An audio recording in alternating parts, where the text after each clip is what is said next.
Welcome learner. Today I shall discuss the modification of aortic arches in various vertebrates. Before going into the discussion, we must know what is aortic arch. The aortic arch is the portion of the main artery that bends between the ascending and descending aorta. It leaves the heart and ascends, then descends back to create the arch. The aorta distributes blood from the left ventricle of the heart to the rest of the body. So, this is the schematic representation. You can see the ascending portion and descending portion forming a arch, and due to the formation of arch, these arteries are known as aortic arches. Aortic arches are paired blood vessels that emerge from the ventricle of the heart, which are basically similar in number and disposition in different vertebrates during the embryonic stages. Embryonic aortic arches during the embryonic stages. 6 pairs of aortic arches develop in most gnathostomes and are named according to the name of the visceral clefts. All the aortic arches are designated by Roman numerals like 1, 2, 3, 4, 5 and 6. The first aortic arch, named mandibular, proceeds upward on either side of the pharynx.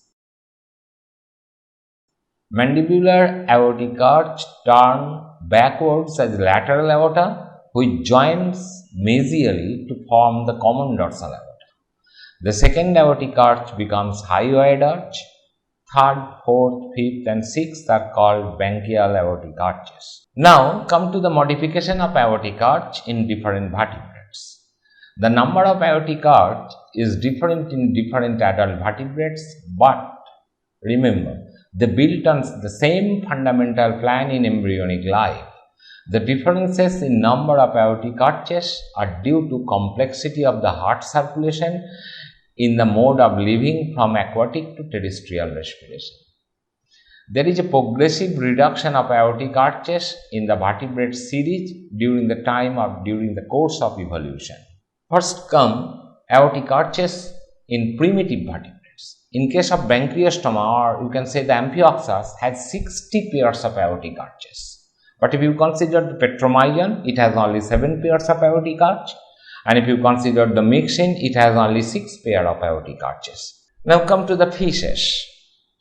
There are 2 kinds of aortic arches in 2 different groups of fishes. First coming to the elasmobranch fishes. In case of elasmobranch, the primitive elasmobranch Heptanchus has only 7 pairs of aortic arches, while Selachians has only 6 pairs of aortic arches. In most of the sharks, like Scoliodon, have 5 pairs of functional aortic arches. The first pair is reduced or disappeared or replaced by the non-functional gills. Now come to the teleostean aortic arches. In case of teleost, in most bony fishes, the first, second aortic arches tend to disappear, and thus only third, fourth, fifth and sixth pairs of aortic arches remain functional.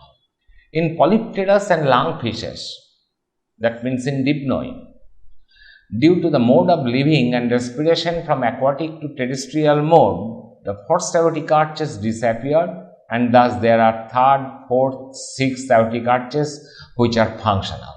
A set of pulmonary artery arises from the 6th aortic arches near the dorsal aorta. Please remember, in elasmobranch and dipnoans, each aortic arch has 1 afferent artery and 2 efferent artery for each gill. In teleost, each arch has 1 afferent and 1 efferent artery. This is the difference. And in tetrapod, the arteries do not break up. As a result, the gills are situated below the artery. Now come to the aortic arches in amphibians. Due to presence of lung as the main respiratory organ, the importance of gills is diminished. In urodels, 4 pairs of aortic arches, 3rd to 6th, are functional in general. The 5th pair is absent in sirens and amphuma. The 3rd pair forms a carotid artery and the 4th pair forms a systemic arches. The radix or lateral aorta between third and fourth arches may persist as a vascular connection called ductus caroticus. Remember this, ductus caroticus is a vascular connection and it develops from third and fourth arches. The sixth pair forms a pulmonary artery which supplies blood to the skin and lungs. It retains connection with radix aorta called ductus arteriosus. In onurans, at metamorphosis with loss of gills, first, second and fifth aortic arches disappear. Thus, three pairs of aortic arches, third, fourth and sixth are functional in general. Carotid arch takes oxygenated blood from the head region. Systemic arch on each side continues to dorsal aorta to distribute blood elsewhere except head and lung. Pulmonary arch supplies venous blood exclusively to lungs for purification. Ductus caroticus and ductus arteriosus are usually absent in case of onurans. In reptiles, reptiles are fully terrestrial vertebrates in which gills disappear altogether and replaced by lung. Therefore, only three functional aortic arches are present, third, fourth and sixth.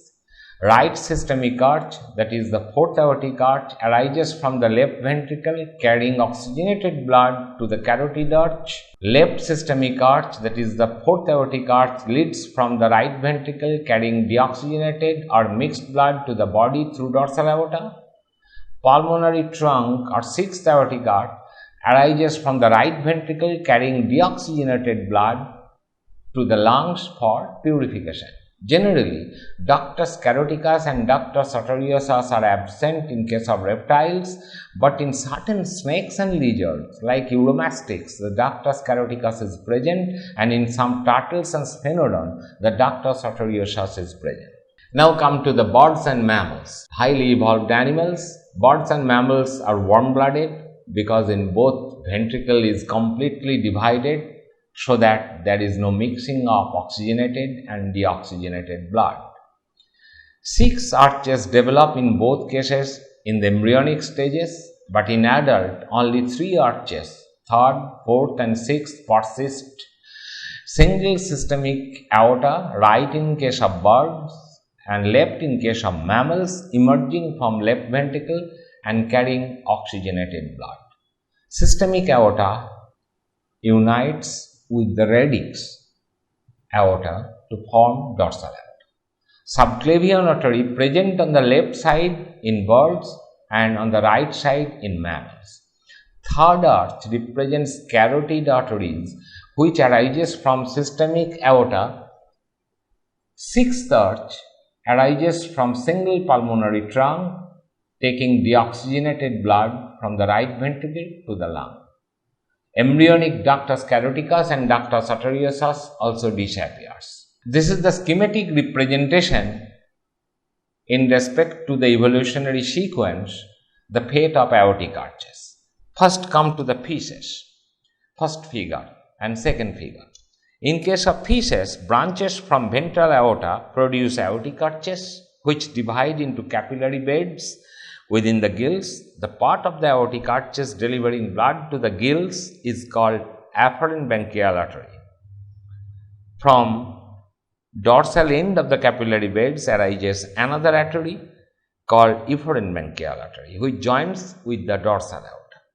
The first afferent artery, which is expected to supply first pharyngeal gill slits, goes to a vascular sprout adjacent to the first pharyngeal gill slit. The vessel constitutes the afferent spiracular artery. The dorsal section of the first arch forms the efferent spiracular artery.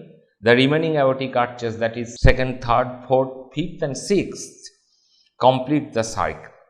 The external carotid artery arises embryologically from the anterior end of the ventral aorta and becomes associated with the collecting loop to carry oxygenated blood to the lower jaw. The internal carotid artery supplying the brain receives oxygenated blood from the first fully functional collecting loop, pharyngeal slit 2, via efferent branchial artery. Now come to the amphibian. In case of amphibia, first 2 aortic arches, that is first and second, disappear early in the development. During metamorphosis, the external gills are lost, but the aortic arches are retained as major systemic vessels. The fourth and fifth aortic arches constitute the major systemic vessels that joins the dorsal aorta. The third, fourth and sixth aortic arches persist and expand to supply blood to the head and body and pulmonary circuits respectively. The third arches become internal carotid artery. The anterior extension of the ventral aorta becomes external carotid artery. The sixth aortic arch loses its connection to the dorsal aorta because the ductus arteriosus closes and becomes pulmocutaneous artery. Now come to the reptiles. In case of reptiles, the symmetrical nature of the aortic arches of the embryo tends to become asymmetrical in adult. This feature first appears in reptiles and then birds and then mammals. The third, fourth and sixth aortic arch persist in reptiles. Maximum modification occurs in the arch fourth. Now come to the birds. Only right systemic arch exists and develops in birds.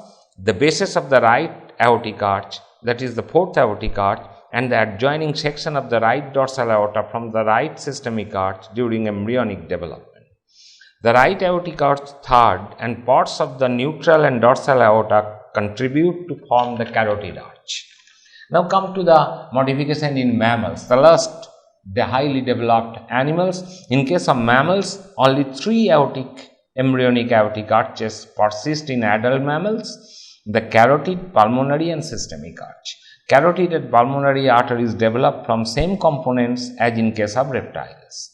The systemic arch arises embryologically from the left fourth aortic arch and left member of the paired dorsal aorta, and therefore is a left systemic arch present in case of mammals. Development of subclavian artery is peculiar. The left subclavian differs from the left systemic arch, while the right subclavian includes the right aortic arch, that is the fourth aortic arch, part of the adjoining right dorsal aorta. Therefore, I think all the learner can understand what is the evolutionary background of the aortic arches during the course of evolution from fishes to the mammals.